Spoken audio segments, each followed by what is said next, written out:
जय हिंद साथियों, फिर से स्वागत है आप सभी का आपका अपना जीके वाला चैनल पर। साथियों, आप देख रहे हैं जीके वाला, जहां पर हर गवर्नमेंट एग्जाम की, हर बोर्ड एग्जाम की तैयारियां कराई जाती है बिल्कुल आसान और सटीक भाषा में और बिल्कुल स्ट्रेटेजी के साथ।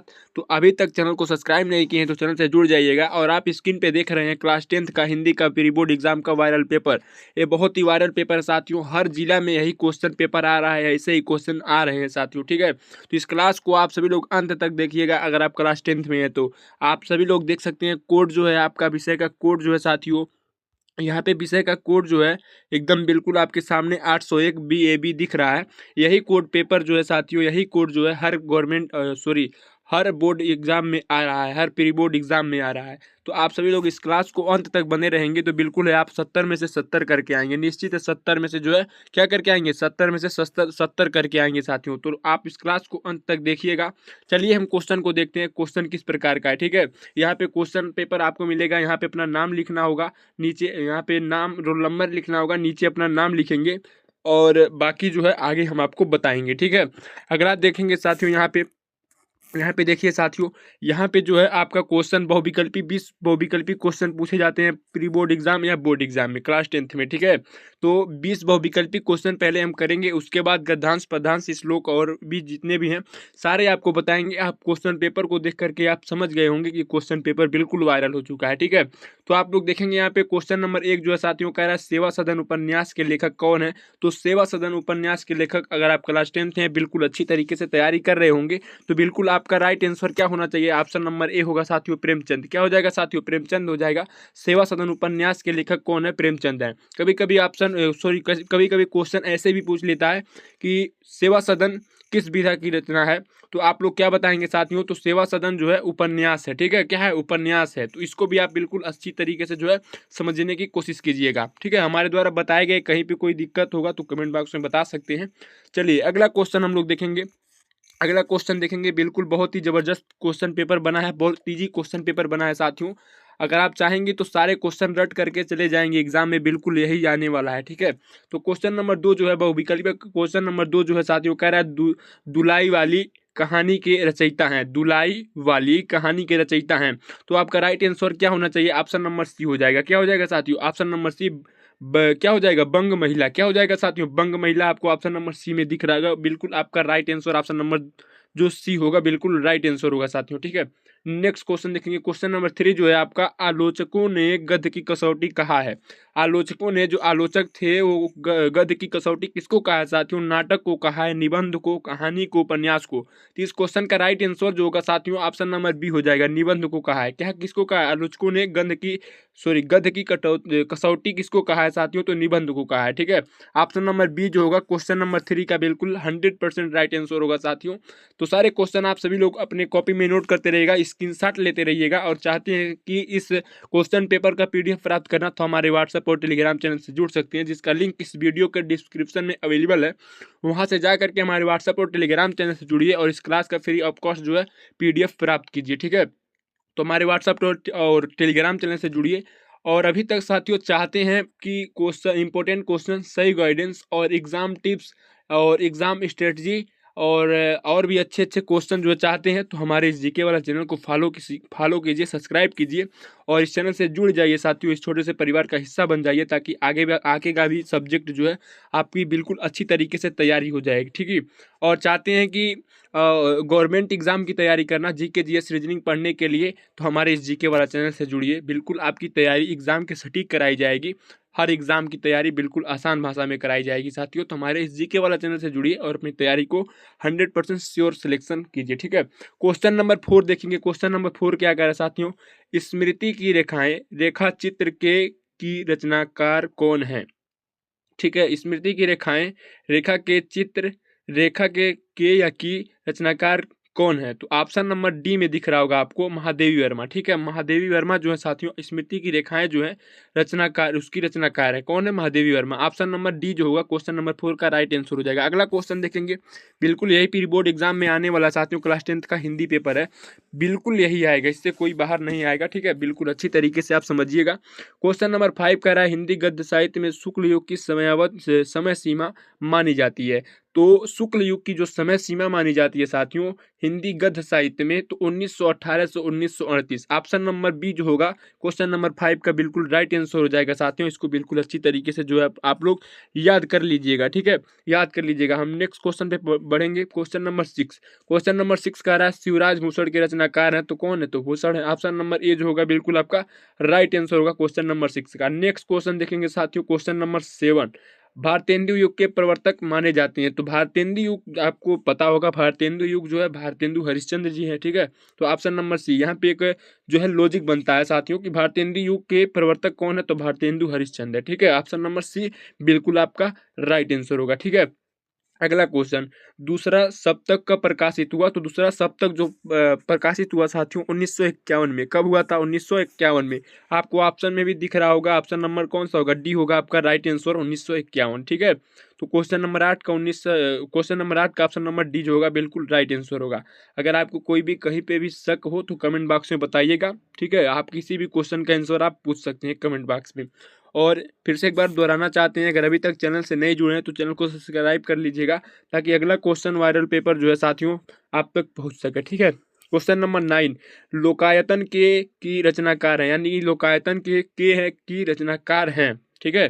तो लोकायतन जो है बहुत फेमस रचना है साथियों, और किनका है? तो सुमित्रानंद पंत जी का है। और इसी पे जो है साथियों इनको क्या मिला था? लोकायतन पे क्या मिला था? सोवियत भूमि पुरस्कार इनको मिला था। क्या मिला था? लोकायतन रचना पर ही सुमित्रानंद पंत जी को क्या मिला था? सोवियत सोवियत भूमि पुरस्कार मिला था, ठीक है। इसको भी याद रखिएगा। क्वेश्चन नंबर 9 का right answer option number B होगा। अगला क्वेश्चन देखेंगे, क्वेश्चन नंबर 10 है, महादेवी वर्मा की रचना नहीं है। यहाँ पे थोड़ा सा ध्यान देने वाली बात है, देखिए क्वेश्चन में, ठीक है। थोड़ा सा ध्यान देना है आपको। बहुत सारे लोग होंगे यहाँ पे पढ़ेंगे महादेवी वर्मा की रचना, उसके बाद डायरेक्ट जो है मार देंगे राइट आंसर। तो बिल्कुल इस तरह से आपको नहीं करना है। बिल्कुल सारे क्वेश्चन को बिल्कुल अच्छी तरीके से पढ़ना है, समझना है, तब क्वेश्चन का राइट आंसर करना है, ठीक है। तो महादेवी वर्मा की रचना यहाँ पे नहीं लिखा है। तो महादेवी वर्मा की इन चारों में से कौन सा है जो है जो महादेवी वर्मा की रचना नहीं है, आपको ये बताना है। तो उर्वशी जो है महादेवी वर्मा जी का रचना नहीं है। बाकी निहार भी है, निर्जा भी है, रश्मि भी है, और अतीत के चलचित्र भी, ऐसे बहुत सारी रचना है। तो आपको आप बताना ये है कि महादेवी वर्मा की रचना नहीं है। तो उर्वशी जो है वो महादेवी वर्मा की रचना नहीं है। नेक्स्ट क्वेश्चन पे बढ़ेंगे साथियों। क्वेश्चन नंबर आपका यहाँ पे देखिए क्वेश्चन नंबर 11, निर्वेद किस रस का स्थायी भाव है? देखिए रस, छंद, अलंकार जितने भी होते हैं सारे आपको अच्छी तरीके से याद होने चाहिए। इससे भी जो है बोर्ड एग्जाम में, प्री बोर्ड एग्जाम में बहुविकल्पी क्वेश्चन पूछे जाते हैं, ठीक है। हम लोग भी जब एग्जाम दिए थे तो बहुत सारे ऐसे क्वेश्चन बने थे, ठीक है। तो आपको रस, छंद, अलंकार जो होते हैं उनको बिल्कुल अच्छी तरीके से माइंड में स्टोर करना है, ठीक है। निर्वेद किस रस का स्थायी भाव है? तो शांत का, बिल्कुल सभी को पता होगा। तो शांत का जो निर्वेद जो है वो किसका स्थायी भाव है? तो शांत रस का, ठीक है। अगला क्वेश्चन, क्वेश्चन नंबर 12, रोला छंद में चरण होते हैं, 4 चरण होते हैं। रोला में कितने चरण होते हैं? 4 चरण होते हैं, ठीक है। तो इसको भी याद रखिएगा। चरण कमल बंदो हरिराई पंक्ति में कौन सा अलंकार है? अगला क्वेश्चन देखेंगे यहाँ पे साथियों, क्वेश्चन नंबर 13, चरण कमल बंदो हरिराई पंक्ति में कौन सा अलंकार है? तो रूपक अलंकार है। ये आपको जो है 12th में भी बताया जाएगा, ठीक है। आप जब 12th में जाएंगे तो भी आपको ये बताया जाएगा, ठीक है। तो इसको भी आप अच्छी तरीके से समझने की कोशिश कीजिएगा। माता पिता में प्रयुक्त समास, देखिए समास जो है बहुत सारे क्वेश्चन समास से भी बनते हैं। तो माता और पिता जिसमें ऐसे रहेगा वो कौन सा समास होता है? द्विंद्वी समास होता है। इसको हम क्या पढ़ सकते हैं? और पढ़ सकते हैं, ठीक है। माता और पिता, ठीक है। तो जिसके बीच में और आएगा तो वहाँ पे समझिएगा कि द्विंद्वी समास होगा, ठीक है। ऑप्शन नंबर बी जो होगा बिल्कुल आपका 100% राइट आंसर होगा। अगला क्वेश्चन, चंद्रमा का परिवाची, देखिए परिवाची, विलोम शब्द, ऐसे बहुत सारे क्वेश्चन बनते हैं। तो क्वेश्चन नंबर 15 जो परिवाची चंद्रमा का परिवाची होगा तो राकेश होगा, ठीक है। ऑप्शन नंबर सी जो होगा बिल्कुल राइट आंसर होगा साथियों। तो परिवाची, विलोम शब्द, एक शब्द के अनेक अर्थ, ऐसे जितने भी होते हैं व्याकरण से, उसको भी तैयार कर लीजिएगा। उससे भी 10 नंबर के, 5 नंबर के पूछे जाते हैं आपके प्री बोर्ड एग्जाम में या बोर्ड एग्जाम में, ठीक है साथियों। तो थोड़ा सा मेहनत करने की ज़रूरत है, बिल्कुल आप अच्छे मार्क्स से जो है पास होंगे, ठीक है। और आप 20 क्वेश्चन जो है बहुविकल्पी 20 क्वेश्चन है, आप लोग कमेंट बॉक्स में बताइएगा कितने क्वेश्चन का राइट आंसर आप दिए हैं, ताकि हमको पता चले कि आपकी तैयारी किस लेवल की है और कैसे पढ़ते हैं, कितना अच्छा पढ़ाई करते हैं, ठीक है। तो कमेंट बॉक्स में जरूर बताइएगा कि 20 क्वेश्चन में से कितने क्वेश्चन का राइट आंसर आपको पता है, ठीक है, कितने राइट आंसर किए हैं, ठीक है। अगला क्वेश्चन, क्वेश्चन नंबर 16 है, सहोदर में प्रयुक्त उपसर्ग है, उपसर्ग है तो स है क्या साथियों, स है। ऑप्शन नंबर ये जो होगा बिल्कुल राइट आंसर होगा। क्वेश्चन नंबर अगला, युष्मत शब्द का प्रथमा विभक्ति एक वचन का रूप होगा तो त्वम होगा। क्या होगा? त्वम होगा। युष्मत का प्रथम विभक्ति पूछ रहा है, एक वचन तो त्वम होगा। ठीक है, अगला क्वेश्चन, विकारी में विकारी शब्द कितने प्रकार के होते हैं? तो 4 प्रकार के होते हैं। कितने प्रकार के होते हैं? 4 प्रकार के होते हैं विकारी शब्द। अगला क्वेश्चन देखेंगे, अगला क्वेश्चन जो है 19, कर्मवाच्य में प्रधानता होती है तो कर्म की होती है। कर्मवाच्य है तो कर्म कर्म की प्रधानता होगी। ऑप्शन नंबर सी जो होगा बिल्कुल आपका राइट आंसर हो जाएगा। अगला क्वेश्चन देखेंगे साथियों, यहाँ पे देखिए बहुत ही जबरदस्त क्लास है आज का। यहाँ पे देखिए, शब्दों का सार्थक समूह जब अपनी पूर्णता और व्यवस्थित पदक्रम को प्राप्त करता है तो कहलाता है, तो क्या कहलाता है? वाक्य कहलाता है। बिल्कुल आप समझ सकती हैं यहाँ पे, तो वाक्य कहलाता है। ठीक है, अगला क्वेश्चन, अब वर्णनात्मक प्रश्न में आ जाएंगे हम लोग खंड ब। ठीक है, जो हमको गद्य पद्य जो होता है जिसका संदर्भ सहित व्याख्या करना होता है वो, तो देखिए यहाँ पे आपको दिया गया है, निम्नलिखित में से किसी एक गद्यांश पर आधारित सभी प्रश्नों के उत्तर दीजिए। यहाँ पे आपको दो दिया गया होगा, एक क होगा और एक यहाँ पे ख होगा। अथवा करके दिया है ना, तो इसमें से कोई एक जो है आपको क्या करना है, कोई एक जो है आपको सॉल्व करना है। तो आपको जो भी अच्छा लगे, जो आ रहा है वही सॉल्व करना है। तो हमको मान लीजिए क आ रहा है, ठीक है, ये हमको आ रहा है तो हमको इसको हल करना है। हम हल करके नहीं बता सकते साथियों, क्योंकि टाइम बहुत ज़्यादा लग जाएगा, वीडियो बहुत लंबी हो जाएगी। ठीक है, तो हम बस आपको जो है क्या करेंगे, आपको बस समझाने की कोशिश करेंगे कि ऐसे ऐसे जो है लिखा जाएगा। ठीक है, तो क्वेश्चन नंबर 1 जो है यहाँ पे देखेंगे, पूरे गद्यांश को बिल्कुल अच्छी तरीके से समझेंगे, पढ़ेंगे। ठीक है, उसके बाद जो है क्वेश्चन का आंसर देंगे। और ये भी पता करना होता है कि किस पाठ का है और किस लेखक ने लिखा है। ठीक है, इस पूरे गद्यांश को पढ़ करके हमको ये भी पता करना होता है कि किस लेखक ने लिखा है और किस पाठ से लिया गया है। ठीक है, लिखा गया है। क्वेश्चन नंबर 1 को देखेंगे, उपयुक्त गद्यांश का संदर्भ लिखिए। हमको लगता है कि सभी साथियों को पता होगा कि संदर्भ व्याख्या और सारे क्वेश्चन आंसर रेखांकित अंश की व्याख्या कैसे की जाती है। ठीक है, तो सभी लोगों को बिल्कुल हम उम्मीद करते हैं पता होगा। तो बस थोड़ा सा हम जो है आपको टिप्स देंगे कैसे लिखा जाएगा। ठीक है, तो गद्यांश संदर्भ लिखना है तो किस पाठ से लिया गया है, पाठ के लेखक का नाम। तो हमको लगता है ये ममता भारतीय संस्कृत से लिया गया। देखिए यहाँ पे संस्कृत आ रहा है, तो भारतीय संस्कृत से लिया गया है। और भारतीय संस्कृत की रचयिता कौन है साथियों, सॉरी लेखक कौन है? राजेंद्र प्रसाद जी हैं शायद, हाँ राजेंद्र प्रसाद जी हैं। ठीक है, तो हमको यही लिखना है कि प्रस्तुत गद्यांश हमारे हिंदी के पाठ्य पुस्तक भारतीय संस्कृत नामक पाठ से लिया गया है। इसके लेखक जो है ये है। ठीक है, बस ये भी आपको लिखना है।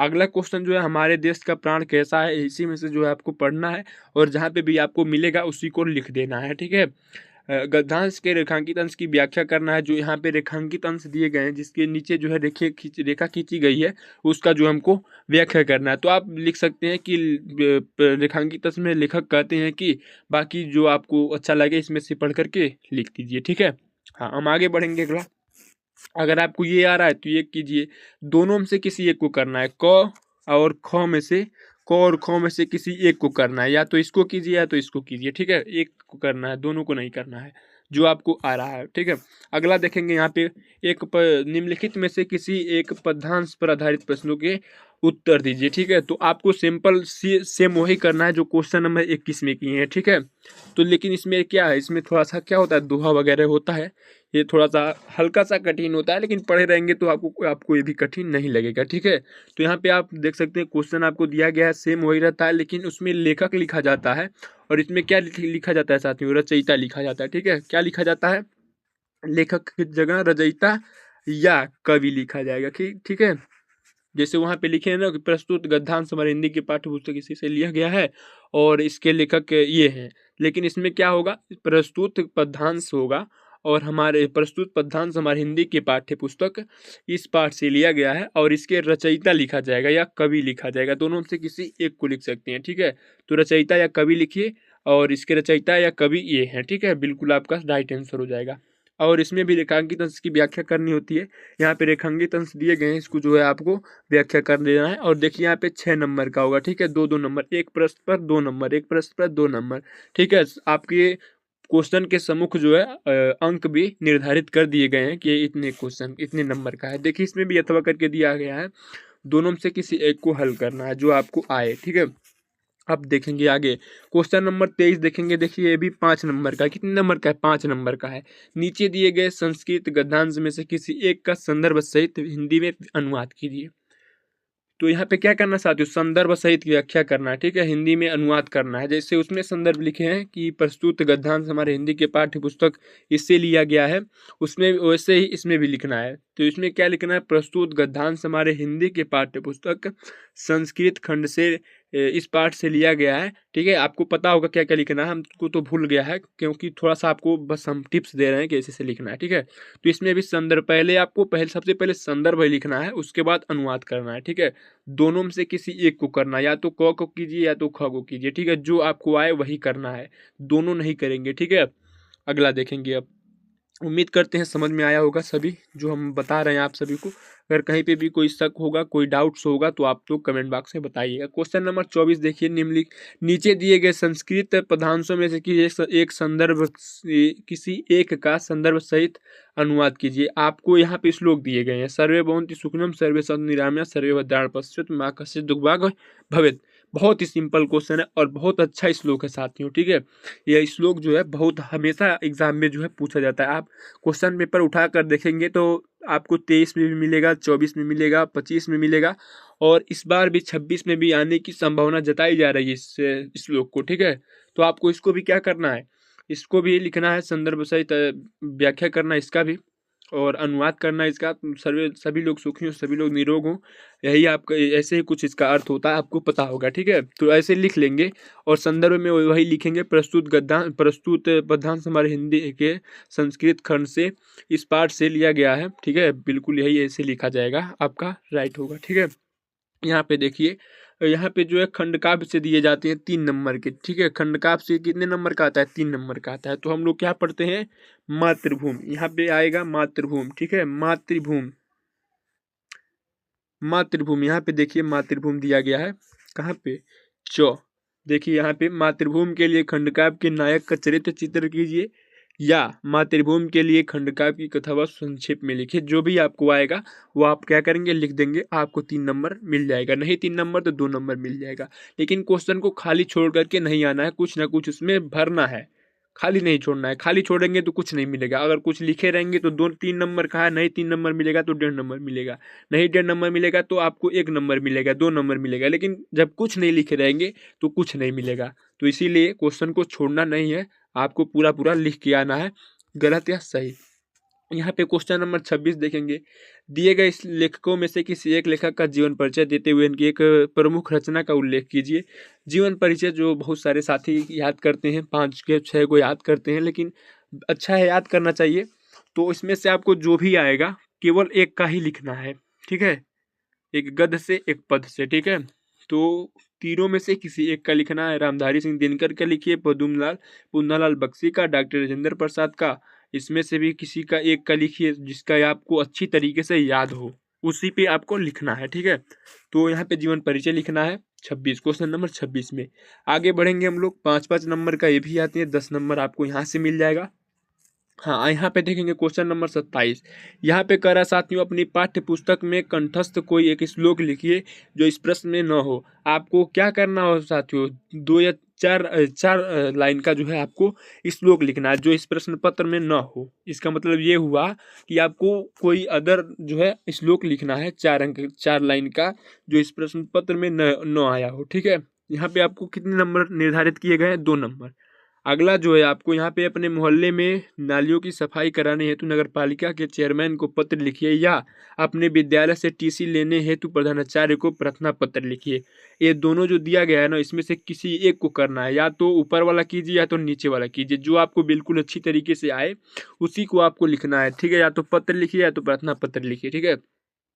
थोड़ा सा डिफरेंस होता है, बाकी कुछ नहीं होता है साथियों, थोड़ा सा हल्का सा डिफरेंस होता है दोनों में, पत्र में और प्रार्थना पत्र में, ठीक है। तो आपको क्वेश्चन नंबर 28 भी समझ में आ गया होगा। क्वेश्चन नंबर 28 जो है 4 नंबर का ये भी है। या तो आप पत्र लिखिए या तो प्रार्थना पत्र लिखिए अपने प्रधानाचार्य हेतु के लिए, ठीक है। तो दोनों में से किसी एक को आपको करना है, दोनों नहीं करना है। दोनों करेंगे तो बिल्कुल गलत हो जाएगा, किसी एक को करेंगे 4 नंबर मिलेगा। अगला देखेंगे हम लोग क्वेश्चन नंबर 29 जो है, क्वेश्चन नंबर 29 है, निम्नलिखित में से किसी 2 प्रश्नों के उत्तर संस्कृत में दीजिए। इसमें से किसी 2 प्रश्न का, आपके सामने 4 प्रश्न दिख रहे हैं, बिल्कुल आपको चारों का आंसर नहीं देना। चारों का आंसर देंगे तो क्या हो जाएगा, गलत हो जाएगा। किसी 2 का, इसमें से किसी 2 का आंसर आपको देना है जो आपको पता होगा, जो आपको पता होगा वही लिखना है। और नहीं पता है तो भी आप एग्जाम में बना करके लिख के आएंगे, ठीक है, छोड़ के नहीं आएंगे, बना के कुछ लिख के आएंगे तो कुछ नंबर मिलेंगे, ठीक है। तो 2 क्वेश्चन का राइट आंसर देंगे तो 2 नंबर आपको मिल जाएंगे एकदम आराम से। यहाँ पे देखेंगे, यहाँ पे जो है साथियों आपका निम्नलिखित विषयों में से किसी एक विषय पर निबंध लिखिए। निबंध लिखना है आपको और 7 नंबर मिलेगा। कितने नंबर मिलेंगे, 7 नंबर मिलेंगे। बिल्कुल सबसे ज़्यादा मार्क्स जो है 7 नंबर मिलेंगे आपको। विज्ञान वरदान या अभिशाप पर लिखिए, देश प्रेम पर लिखिए, परोपकार पर लिखिए, छात्र अनुशासन पर, आतंकवाद की और समस्या और समाधान। सारे आपको, हमको लग रहा है कि सारे आपको याद आते होंगे। सारा जो है 5 ठो है, पाँचों आपको याद आते होंगे, याद होगा अगर अच्छे स्टूडेंट होंगे तो, ठीक है। तो बिल्कुल आसान होता है, अभी 4-5 हेडिंग डाल करके उसमें जो है भर दीजिएगा, बिल्कुल आपको 7 नंबर नहीं तो 6 नंबर जरूर मिल जाएंगे, ठीक है। तो साथियों उम्मीद करते हैं हमारे द्वारा बताए गए सारे क्वेश्चन आपको अच्छी तरीके से समझ में आया होगा। और कहीं पे भी कोई आपको डाउट्स होगा तो कमेंट बॉक्स में बताइएगा साथियों। और प्लीज़ अभी तक चैनल से नहीं जुड़े, चैनल को सब्सक्राइब कर लीजिएगा, हमारे इस जीके वाला चैनल से जुड़ जाइएगा और अपने साथियों के पास ये वीडियो को शेयर कीजिएगा, ठीक है। मिलते हैं अगले नेक्स्ट वायरल पेपर के साथ, तब तक के लिए धन्यवाद साथियों। जय हिंद, जय भारत।